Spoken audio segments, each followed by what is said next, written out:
The commitment needs to be a commitment to grow the economy, and the budget will balance itself. Oh, we all remember this moment, but after 9 years, Justin Trudeau has not recovered from his economic illiteracy, and this one is another rookie mistake. Now, of course, the Liberal Party is out there boasting at this new idea. Hey, we're going to give everybody a tax break this holiday season, not realizing this is actually going to cost people more money in the long run. And we're going to get into why. But first, let's look at just how much they're bragging over in the Liberal Party. A holiday break for Canadians, courtesy the federal government, a 2-month suspension of the GST on items like beer, cake, toys, books, hot prepared foods, and a $250 check for lower and middle income Canadians. I think it's great, and it helps families with kids with all the baby stuff. It will be helpful. So I got 2 bags of chips because they're on sale. Okay, no tax on those chips then in December. A holiday break for Canadians. Ooh, no tax in December on those chips. You're going to save a couple of pennies, and well, it might cost us more money. We're going to get into that in just a moment, but here's Chrystia Freeland bragging about this new thing. Here we are. Here is how we're helping out. Put a little money back in your pockets over the next few months. Inflation and interest rates are coming down, and that is really good news. No, they're not really, though. You just flub the numbers, so it looks that way on the books. But at the end of the day, no, the prices of essential items like food, energy, and shelter are still going up. But hey, okay, we'll just buy that one from you. But we know that a lot of Canadians are not feeling the relief yet. Well, I just told you why. And that's why we are offering a GST holiday for the holidays. Because I'm going to talk to you like you're a child. I'm sorry, I can't do this anymore. The law of unintended consequences. I put this out on X, and believe you me, I'm very glad to see some of the responses. I'm going to get into some of the replies. People are not as stupid as our government in Canada, but the law of unintended consequences is a real thing. This short break from GST is going to cost businesses more to implement than the people will save, leading to longer lasting price increases. Liberals are economic illiterates. This is the reality on the ground. And I'd love to start this one out. If you don't understand the concept behind this, don't worry, it's not that difficult a concept. And you can start right here. Economics in One Lesson by Henry Hazlitt. It's not a new book. It's been around for a very, very long time. And I'm an owner of this book. And I actually share this one out with friends. I always keep a copy. This book is responsible for converting more communists and socialists over to the side of free economic thinking than anything I know personally. And this is actually Dr. Walter Block even admitted that this book was the one that brought him over from what he describes as pinko communism over to free market economic thinking, and now he's one of the greatest minds in the Austrian School of Economics, and I've had him on the channel. It's amazing. Maybe I'll leave a link in the description down below. Go check that out. But nonetheless, I'll leave a link for this book in the description. There's also audiobook. I should leave the link for that as well. Go on over and get your hands on that. Now, Bryce Wade commenting on this thread saying, if the far left socialists and communists understood economics, they wouldn't be socialists or communists.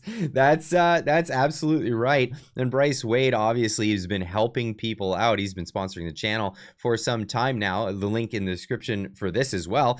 People have been getting into precious metals to hedge their bets against government inflation. They're stealing the worth of your money. You might as well put that into something of value if you want to store this long term. Link in the description down below, or you can scan this QR code, get yourself over there and do that. But let's get on to the arguments here for why. Now you talk putting it out there, saying to play devil's advocate. Is it speculation that this will cost companies more money? Well, is it speculation? Well, let's have you don't need a whole lot of data for this one. You can get right into logically deducing this.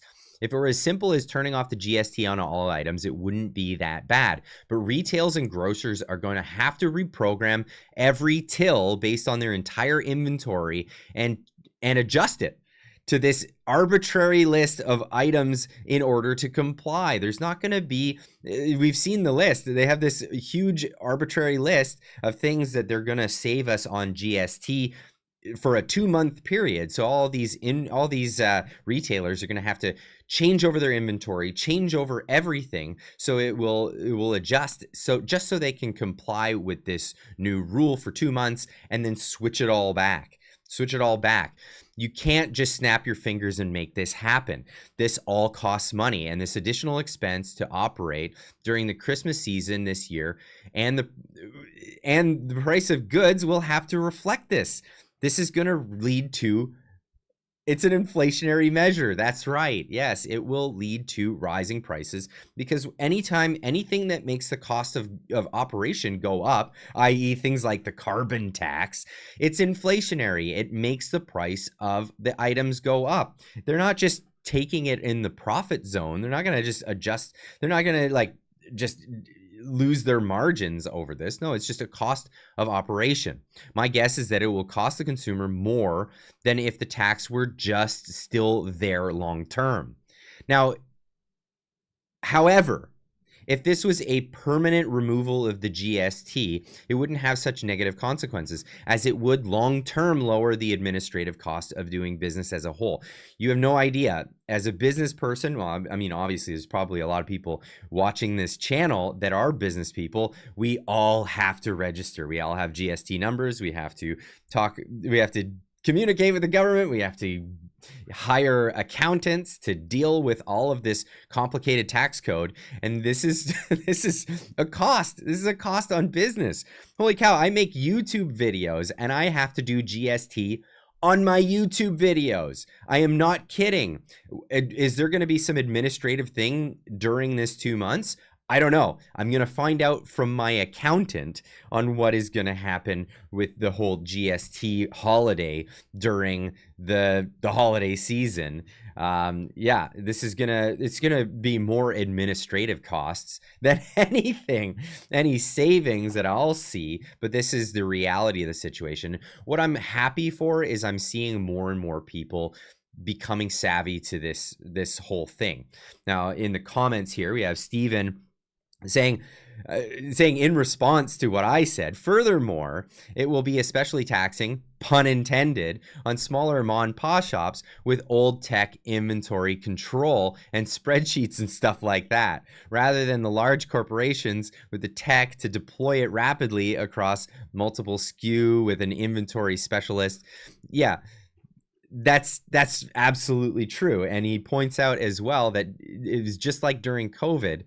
The big chains quickly got all the plexiglass at scale and were able to pivot rapidly to delivery, but smaller restaurants with razor-thin margins couldn't survive. So this is going to be actually painful for small businesses more than it will be for big retailers. This is the reality of the situation on the ground. More people saying stuff on X.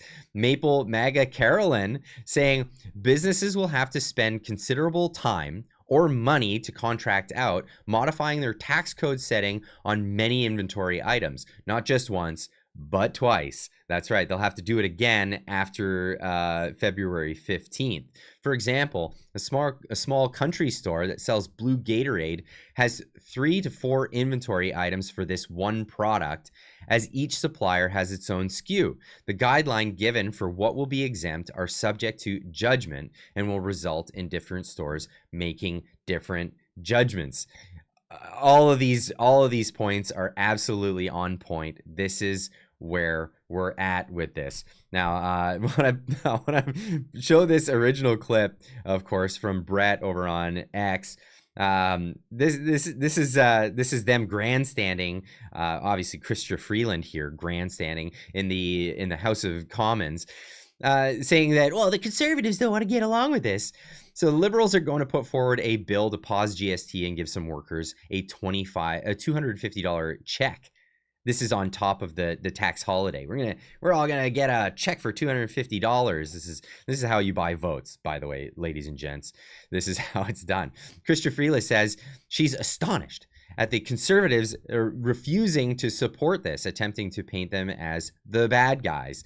Is this something the CPC should support? Now, he added captions because her voice is really annoying and you're not gonna, I know you don't want to listen to it, but hey, I'm gonna put you through this because I had to do it. And that's why now is the time to give Canadians a little bit of extra help. Oh, a little with extra a GST break over the holidays and a rebate for working Canadians. And that is what the Conservatives should support us in offering to Canadians. It's really astonishing to me that they refuse to do that. Oh, you could unilaterally do that. You don't need us. You don't need any votes for it. You can do it. But when you put it to a vote, it's not just the Conservatives that you're going to have to contend with. That's right. Even your own coalition buddy is not having a good time with this one, and stalling and oh, we're gonna send people checks for money, but we're gonna keep you waiting and we're gonna keep you holding on to that for all this time. Yeah, Ryan Garrettson pointing this one out. Why is this guy still talking to us like we care what he has to say? He's Trudeau's right hand man, nothing more. But listen to this. Listen to this. It's I mean, it's just comical at this point. We know that Canadians need a break. And so we said we should take the GST off of essentials. The Liberals caved to our demand, but we learned on Friday that the checks are being excluded from some of the most vulnerable Canadians, from seniors, from people living with disabilities, and from students. It is a slap in the face. We could pass the GST holiday this week, give people a break right away, and the Liberals have to fix their mess. They have to fix the checks. Guys, can we just clarify the policy? On the checks, who specifically should it apply to? Is it only adults under 150,000, including pensioners? Is it also students? Is it high schoolers? What precisely are the metrics that you want the checks to apply to, and how much will that cost? We were told it would be anyone earning less than 150,000 would get this. We assumed that would include obviously seniors, people living with disabilities, and students. Right now, we learned based on Friday that it's going to exclude some of the most vulnerable. That is wrong. The Liberals need to fix this. We can move ahead very rapidly this week with the GST holiday. Let's get that done. But the Liberals have to fix the problem. On the pause, Is it a high schooler at a Can university? you Can you just clarify on the pause that you have proposed? Are the NDP moving forward to any sort of motion now to take a break on this procedure thing, or is that off the table until this is sorted? We need some clarity from the Liberals. We're saying let's move ahead on the GST holiday right away. We can get that done this week. We can put that pause in place. We can pass that right away. But the Liberals right now need to fix the check. So let's just start with the GST holiday. Let's get that done. As soon as we see something that's have the GST holiday, we'll get that done this week. Thanks so much. Merci. Thank you. Appreciate it. Oh yeah, thank you so much. Well, as it turns out, it's not gonna be fair. It's not gonna be going out to all the people that they want, and Jagmeet Singh pointing this one out for sure. This is just, it's just a farce. It's absolutely a farce. Most people so many people on X pointing out that they would give up that $250 for an election sooner. But Christmas election would be a real present for a lot of people moving forward. But I love to hear what you have to say. Are you in tune? Are you literate when it comes to economics? Or are you in the camp of Trudeau? You just no idea. I mean, I don't know if anyone's as dumb as he is about economics, but hey, leave this one with you guys. Let me know what you think in the comment section down below, and we'll see you in the next one. Keep on trucking.